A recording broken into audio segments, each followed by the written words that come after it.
My Wi-Fi connected to a network called I Can See You. You know that feeling when you're lying in bed at 2 a.m. scrolling through your phone, and you glance at your Wi-Fi settings for absolutely no reason? Maybe your connection dropped. Maybe you were just bored. Maybe something in your gut told you to look. And you do. You open the settings. You see your network. And then, right below it, there's another network. One that wasn't there yesterday. One that has no business existing in your neighborhood. One that makes your stomach drop to the floor the second you read it. I can see you. No numbers. No home network under 2.4G. No links is under 47. Just 4 words. Plain, direct, personal. And here's the thing that nobody talks about. The thing that makes this so much worse than a ghost story or a horror movie is that you're already in your house. You're already in the place that's supposed to be the safest place on earth. And something or someone just reached through your wall and whispered those 4 words directly into your palm. My name is Nick, and I spend way too much time thinking about this. My Wi-Fi connected to a network called I Can See You. Go ahead and hit that subscribe button and leave a like if this video helps you. Okay, so look, I need you to understand something before we get into this. I'm not here to tell you that Wi-Fi networks are haunted. I'm not going to spend the next 30 minutes convincing you that your router is possessed. That's not what this is. What this is a conversation about what happens when the modern world and something genuinely terrifying collide in a way that we are completely unprepared for. Because here's the thing about the name I Can See You on a Wi-Fi network. It could mean one of 3 things. And all 3 of them should scare you for completely different reasons. Could be a joke. A neighbor with a dark sense of humor who thinks it's hilarious to name their network something creepy. Could be a warning. Someone sending a very deliberate, very specific message to whoever finds it. Or, and this is where things get uncomfortable, it could be true. And today I want to walk you through a story. A real story. About a real person. About what happened when they found a network with that name, and then made the mistake of trying to find out where it came from. But before I get there, I need to give you some context. Because this story doesn't make sense without understanding the world it happened in. And the world it happened in is one that most of us are living in right now, whether we realize it or not. Here's what most people don't realize about the way we live today. We have, over the course of about 15 years, taken everything about our lives, our conversations, our schedules, our finances, our relationships, our fears, our most private moments, and we have put all of it onto networks that we do not control, do not fully understand, and cannot see. Think about that for a second. Right now, in your home, there is an invisible signal bouncing through every single wall. It passes through your bedroom while you sleep. It passes through your bathroom while you shower. It carries pieces of your life, your messages, your searches, your location, through the air, through the walls, and out into the world. And you trust it, because it works, because it's convenient, because everyone else does it too. Now, I'm not here to tell you to throw your router out the window. That's not the point. The point is this: we have become so comfortable with invisible systems that we have stopped asking the most basic question. Who else is connected? Not to your network. To you. Because the thing about wireless signals is that they don't stop at your front door. They bleed out. Into the hallway of your apartment building. Into the parking lot outside your house. Into the street. And while your signal is bleeding outward, other signals are bleeding in. Right now, depending on where you are, you could open your Wi-Fi settings and see anywhere from 3 to 15 networks that belong to people you've never met. People whose faces you don't know. People who are, right now, within signal range of your body. That's the world this story lives in. And it's the world that a woman named Rebecca Torrance was living in on the night of November 14, 2019, when she opened her phone and saw something that changed her life. Rebecca was 31 years old. She lived alone in a 2-story townhouse in a quiet suburb of Portland, Oregon. She had a good job in digital marketing, a small circle of close friends, a rescue dog named Theo, and by all accounts, the kind of ordinary, comfortable life that most people are working toward. She was not, by nature, an anxious person. Her friends described her as grounded, practical. The kind of person you call when something goes wrong because she doesn't panic. She thinks. She had lived in the townhouse for about 2 years. She knew her neighbors at least casually. On the left, an older couple named the Garfields who kept to themselves. On the right, a young guy named Derek who worked from home and was, according to Rebecca, aggressively normal. Across the street, a family with 3 kids whose names she could never quite remember. It was a normal neighborhood. Quiet. Safe. And on the night of November 14th, Rebecca was doing what most of us do at 2 a.m. on a Thursday. She was lying in bed, unable to sleep, scrolling through her phone. Her Wi-Fi dropped for a second. Just a flicker. The kind of thing that happens all the time and usually means nothing. She swiped down to check her connection, and her settings opened automatically to the network list. Her network was there. Rebecca_. 5 bars. Connected. And right below it, with 3 bars, was a network she had never seen before. I understand. Now you might be thinking, okay, that's creepy, but it's probably just a prank. Someone in the building with a weird sense of humor. And that's exactly what Rebecca thought. She took a screenshot, sent it to her friend Dana with a laughing emoji, and put her phone down. Dana sent back 3 skull emojis and a, "That's so creepy lol." They laughed about it. Rebecca fell asleep. Normal response. Completely reasonable. Except, and here's where it starts to get interesting, the next morning she opened her settings again. And I understand she was gone. Her network. Her neighbors' networks. A couple of others she recognized. No trace of the one from the night before. She mentioned it to Derek, the neighbor on her right, when she saw him getting his mail. He laughed. Said it wasn't his. Suggested maybe someone was driving through the neighborhood with a mobile hotspot. That seemed plausible. Rebecca filed it away and went about her day. 3 days later, at 1:47 a.m., her Wi-Fi dropped again. She checked her settings. I understood he was back. Same signal strength. 3 bars. Close but not immediate. Within range but not next door. This time Rebecca didn't laugh. She sat up in bed. She looked at her window. The curtains were closed. Theo was awake, which was unusual. He was normally a deep sleeper, and he was standing at the foot of the bed facing the window very still. Rebecca got up. She moved to the window and pulled the curtain back just a centimeter. Just enough to see the street. Empty. A street light. 2 parked cars she recognized. Nothing moving. She let the curtain fall. She went back to bed. She did not sleep well. Here is what the most people don't realize about this kind of fear. The kind that comes not from seeing something but from almost seeing something. It doesn't go away when the threat goes away. It compounds. Because every time you don't see anything, your brain doesn't conclude, there's nothing there. Your brain concludes, I wasn't looking in the right place. Rebecca knew this on some level. She was smart. She understood that she was probably being irrational. But she also couldn't shake the image of Theo at the foot of the bed, staring at the window, not making a sound. Over the next 3 weeks, Rebecca kept notes. I understand appeared 7 more times. Always between 1 a.m. and 3 a.m. Always 3 bars. Never more, never less. Always gone by morning. She started tracking other things too. Whether Theo reacted. Whether she heard anything. Whether any cars on the street were different. On the 4th appearance, she noticed a dark blue sedan parked 2 houses down that she didn't recognize. It was gone by morning. She wrote down what she could remember of it. Make, approximate model, no plates visible. On the 6th appearance, she heard something. Not loud. Not dramatic. Just a soft, rhythmic sound from outside. Like footsteps on gravel. Slow. Deliberate. And then nothing. On the 7th appearance, Theo didn't just stare at the window. He started to growl. Oh, sustained. The kind of growl that Rebecca, a dog owner for 6 years, had never heard him make before.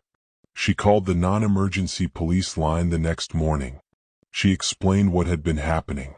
The officer she spoke to was polite, patient, and ultimately not very helpful. There was nothing actionable. A Wi-Fi network name wasn't a crime. She hadn't seen anyone. She hadn't been threatened directly. The sedan could belong to anyone. Come back if something concrete happened. Rebecca understood. She wasn't angry. But she also understood that come back when something concrete happens is cold comfort at 2 a.m. when your dog is growling at the window. So she started doing her own research. Here's where it gets really interesting. Rebecca, remember, worked in digital marketing. She wasn't a cybersecurity expert, but she wasn't technologically helpless either. She knew how to find things. She knew how to look. She started with the Wi-Fi network itself. She downloaded an app called Wi-Fi Analyzer, which lets you see not just the names of nearby networks but their signal properties, the channel they're broadcasting on, the type of encryption they're using, and crucially something called the BSSID, which is essentially the hardware fingerprint of the router broadcasting the signal. The next time I_can_you appeared, at 2:13 a.m. on a Tuesday, she opened the app immediately. The network was there. Broadcasting on channel 6. WPA2 encryption. And a BSSID, a hardware address, that she carefully wrote down. Now, a BSSID by itself doesn't tell you who owns a device. But it tells you what kind of device it is, because the first half of any hardware address is a manufacturer code. Rebecca ran the code through a lookup tool online. The manufacturer was a company called Alpha Network. A Taiwanese company that makes, among other things, high-powered wireless adapters specifically designed to broadcast signals over long distances and to capture signals from far away. These are not consumer products. You don't buy an Alpha Network adapter because you want better Wi-Fi for streaming. You buy one because you want to reach networks that a normal router can't reach. You buy one because you want to see things from far away. Rebecca stared at that information for a long time. She thought about the 3 bars. She thought about how the signal never got stronger or weaker. She thought about how it appeared at the same time on the same cadence with the same strength. And she thought, this isn't someone living nearby. This is someone parked nearby. Someone who comes to the same spot at the same time with a high-powered piece of equipment. And they are doing it on purpose. Rebecca did something smart at this point. She posted in her neighborhood's Facebook group. Not an alarm, she kept it casual. Asked if anyone else had seen the I_can_see_you network or knew who it belonged to. Within an hour, she had 2 responses. The first was from a woman named Sandra who lived 4 blocks away. Sandra said she had seen the network twice in the past month, both times late at night. She had assumed it was a joke. The second response came from a man named Phil who lived on the next street over. Phil's message was longer. He said he'd seen the network, but more than that, he said that about 6 weeks ago he had noticed a dark blue sedan parked on his street for several nights in a row. He'd written down the plate number because it bothered him. He still had it. Rebecca asked for it. Phil sent it. She passed it along to a friend of a friend who worked in insurance and had access to some basic vehicle lookup tools, the kind that aren't quite public but aren't quite restricted either. The plate came back registered to a 2016 Honda Civic. Dark blue. Registered to an address in a town about 40 minutes outside of Portland. The name on the registration was Marcus Hale. Now, I need you to understand something here. Because this is the part of the story where Rebecca made a decision that, in hindsight, is completely understandable and also almost certainly dangerous. She Googled Marcus Hale. And she found something. Marcus Hale, 44, had a public Facebook profile. It was mostly inactive. A few posts from years ago, some shared news articles, a profile picture that showed a heavy-set man with a beard and glasses, standing in what looked like a forest. He had 23 friends. No listed employer. No listed hometown that matched the registration address. Nothing about him screamed danger. That was the first problem. The second problem was what came up on the second page of results. A forum post. From a community forum called Watchers of the Northwest. posted under the username MarcusH_DX. The forum was, and I want to be precise here, not a normal forum. It described itself as a community for spiritual monitoring and divine observation. The posts were a mix of the mundane and the deeply unsettling. People discussing surveillance techniques. People sharing coordinates of locations they described as spiritually active. People talking about individuals, specific individuals described in detail but without names, who they believed were unknowingly carrying signals. Rebecca didn't know what that meant. She kept reading. The post from MarcusH_DX was from 8 months prior. It described a woman. The description was vague enough to mean anyone, but specific enough to feel directed. A woman who lived alone, who had a dog, who worked in digital communication, who lived in a townhouse in a transitional zone, which the forum seemed to use to mean a neighborhood on the edge of the city. The post said this woman was broadcasting without knowing it, that she needed to be logged, that Marcus had been assigned to her by someone he called the coordinator. He didn't say what logging involved. He didn't say who the coordinator was. But he ended the post with a phrase that Rebecca said she read 3 times before she understood it. She doesn't know the frequency she's carrying. But we do. And we're close. Here is what most people don't realize about groups like the one Marcus Hale belonged to. They are not the groups you expect. When most people think about dangerous cults or surveillance-based groups, they think about compounds. They think about charismatic leaders with thousands of followers. They think about things that make the news. But some of the most genuinely dangerous groups are the ones that never make the news. The ones with 20 members or 50 or 100. The ones that operate in absolute obscurity, convinced of a private cosmology that nobody outside their group even knows exists. Watchers of the Northwest. And this is based on what Rebecca was able to piece together and what later came out in the investigation, was a group of somewhere between 30 and 60 individuals spread across Oregon and Washington state. They had no central location. They communicated primarily through encrypted forums and private messaging.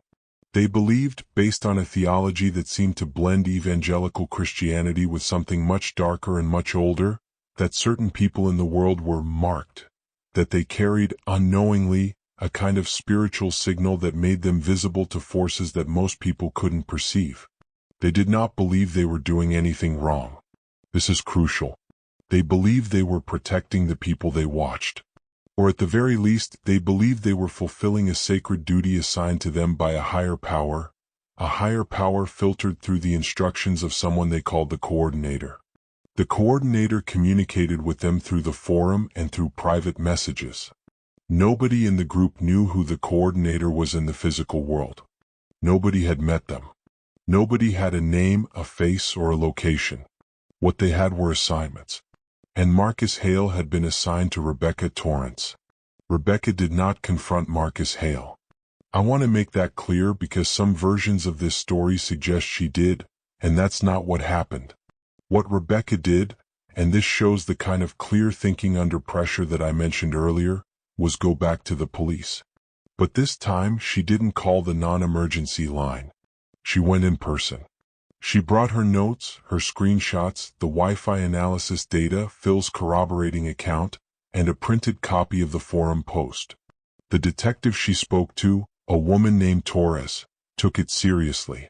But here's the thing about taking it seriously, when the crime is ambiguous. There was still, technically, nothing illegal. Parking on a public street was not illegal. Running a Wi-Fi hotspot was not illegal. Even the forum post, disturbing as it was, could be characterized as protected speech. Torres was honest with Rebecca about this. She said she would look into it, she would do what she could, but legally her hands were partially tied until something actionable occurred. Rebecca went home. She changed the locks. She bought blackout curtains. She installed a doorbell camera and 2 additional security cameras. She arranged to have Theo's crate moved to the bedroom. And then, because she couldn't help herself, she went back to the forum. She created an account. She lurked for a few days reading. And then, carefully, she sent a private message to one of the forum's more active members. Someone who seemed, based on their posts, slightly more ambivalent about the group's activities than the others. The response she got back took 3 days to arrive and was 4 sentences long. You need to leave the forum. Delete this account. Don't look for the coordinator. And if you've been assigned a watcher, you need to understand that it doesn't stop because you want it to. And then, before Rebecca could respond, the account she'd messaged went dark. Gone. As if it had never existed. Here is where the story takes a turn that I think is important to understand fully. While Rebecca was researching the forum, while she was talking to the detective, while she was installing cameras and changing locks, Marcus Hale had not stopped. The network appeared 4 more times in the 2 weeks after she went to the police. 3 bars. Same time window. Same channel. Same hardware signature. But on the 3rd of those appearances, Rebecca's new doorbell camera captured something. A figure. Standing on the sidewalk across the street, partially obscured by a car. Not moving. Just standing. Facing the house.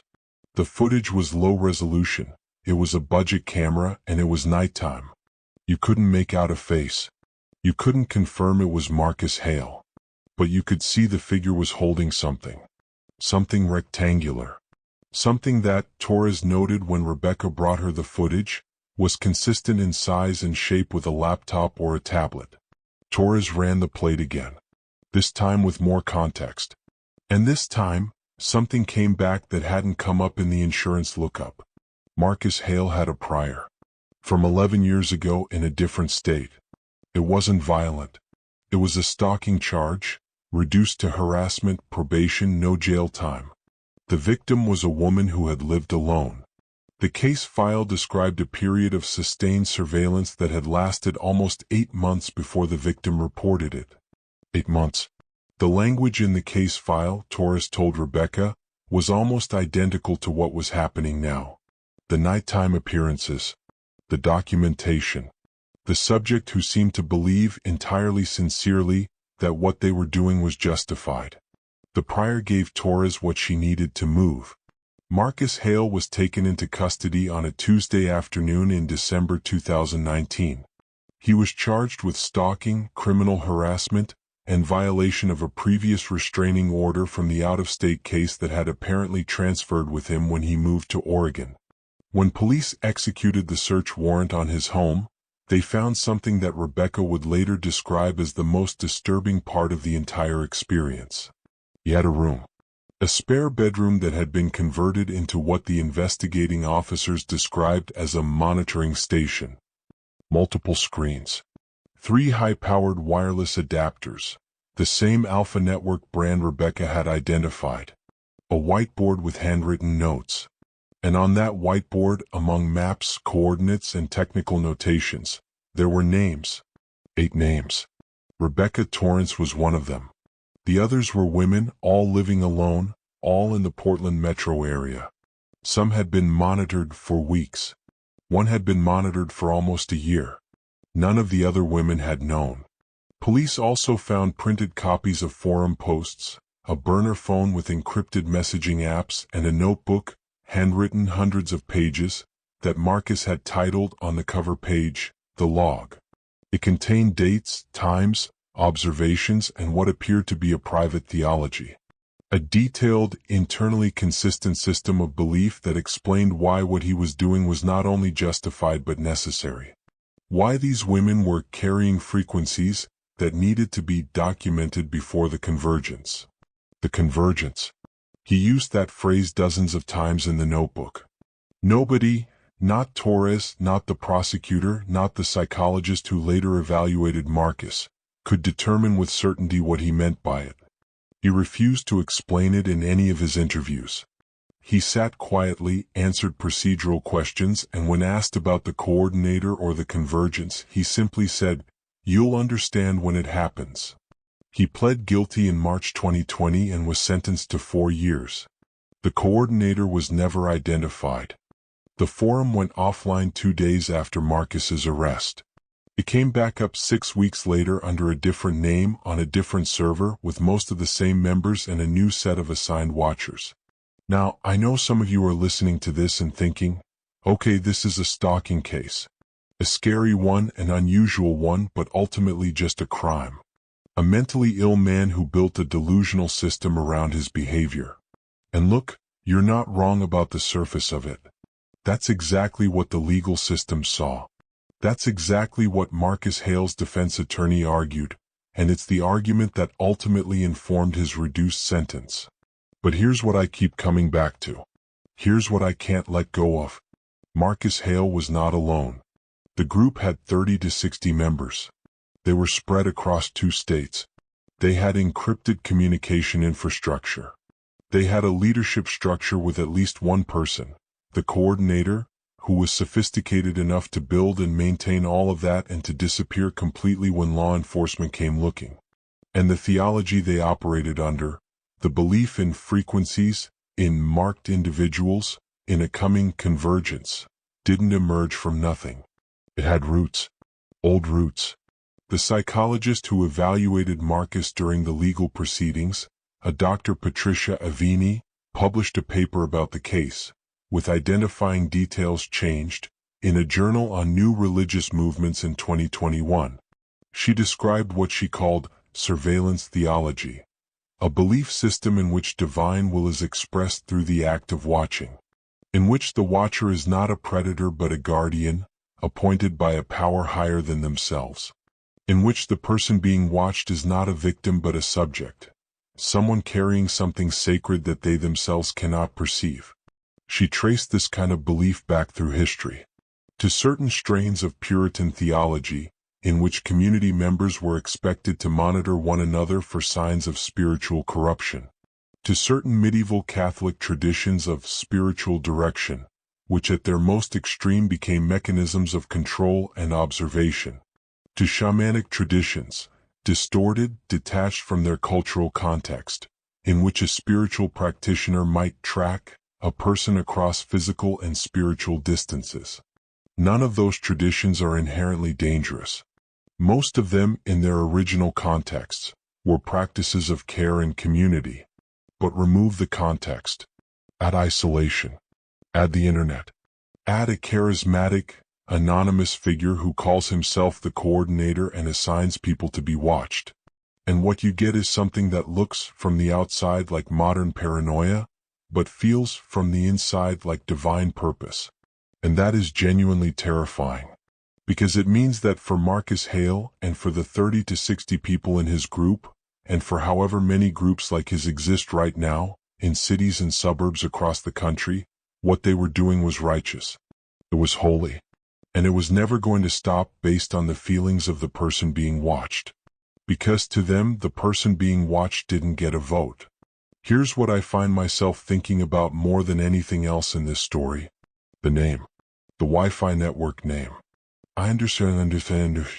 It would have been easier, smarter, less risky, for Marcus Hale to name his network something neutral. Something that blended in. Android AP_7743. Nekjörndufest. Anything. He didn't. He chose a name that announced itself.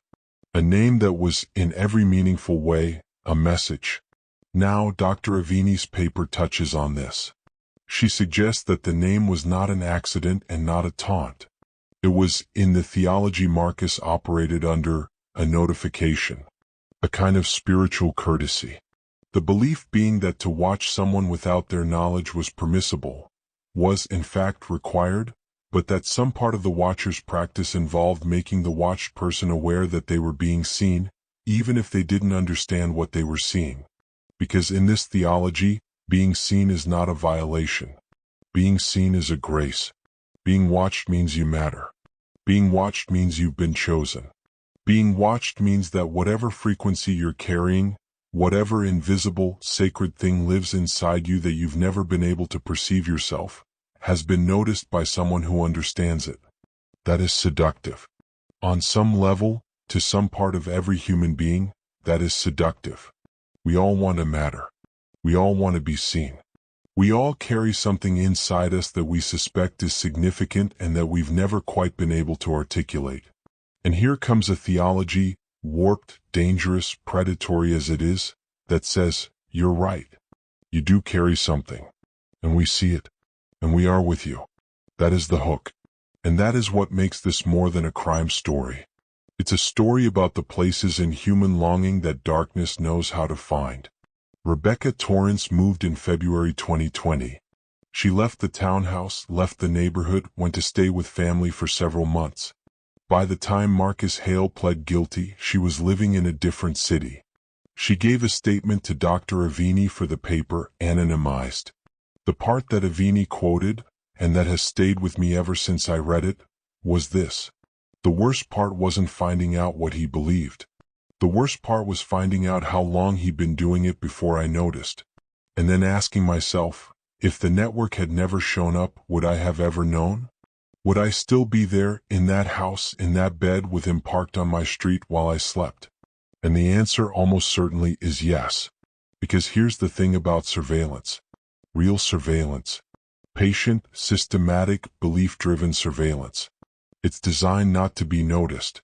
It's designed to coexist with your ordinary life without disturbing it. You go about your days. You make your coffee. You walk your dog. You lie in bed and scroll your phone at 2 a.m. And somewhere nearby someone is watching. Writing it down. Believing with total sincerity that what they are doing is sacred. The only reason Rebecca found out was a moment of carelessness. A Wi-Fi network with a name that was both a message and a mistake. A moment when the doctrine of notification overrode the doctrine of concealment. A moment when, for whatever reason, Marcus Hale wanted her to know. Or maybe needed her to know. And that's the part one keep turning over. Why did he need her to know? The coordinator was never found. I said that earlier and I want to come back to it because I don't think it's a footnote. I think it's the center of everything. In the months after Marcus Hale's arrest, Torres and another detective spent significant time trying to trace the forum's origins and leadership. They got access to IP logs, the records of which computers had accessed the forum and from where, through a legal process that I won't get into fully here. The logs showed access from across the Pacific Northwest, from several locations in California, from 3 international IP addresses that were running through VPNs and could not be definitively located. The coordinator's private messages to Marcus, there were dozens of them recovered from his encrypted messaging app, were sent from an account that had been created using a temporary email address and routed through a series of anonymizing servers that made the origin untraceable with the resources available to a local detective.